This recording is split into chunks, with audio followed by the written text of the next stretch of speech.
how to improve your workflow. I am so excited to be sharing this information with you.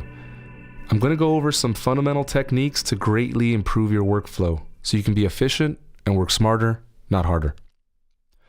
I do a lot of consultation work, and time again, I see composers and artists starting off their sessions with a blank slate.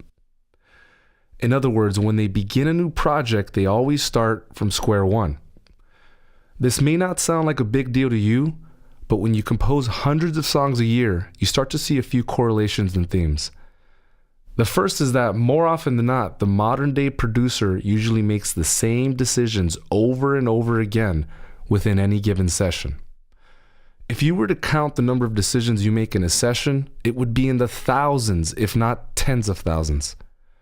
Of course, this is a generality, but there is a lot of truth to it. For example, the likelihood of you using an EQ or a compressor on a track is pretty high. You may not always use them, but what I am proposing is that we set up your session in such a way so as to eliminate as many decisions as possible so we can get to the heart of the matter, which is being creative. Here are some things that you should set up for a project template. Screen sets, plugins, default chains, sends, effects, project settings, automation quick access, key commands, and a default mastering chain.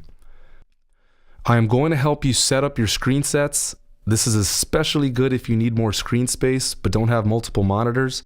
I'm also going to help you decide what plugins and effects are best to use for your template. To add to this, I'm going to go under the hood into Logic's project settings to optimize your workflow, and I also want to configure automation quick access so you can quickly adjust automation parameters on the fly. Lastly, you will be defining a default mastering chain so you can pump out tracks quickly.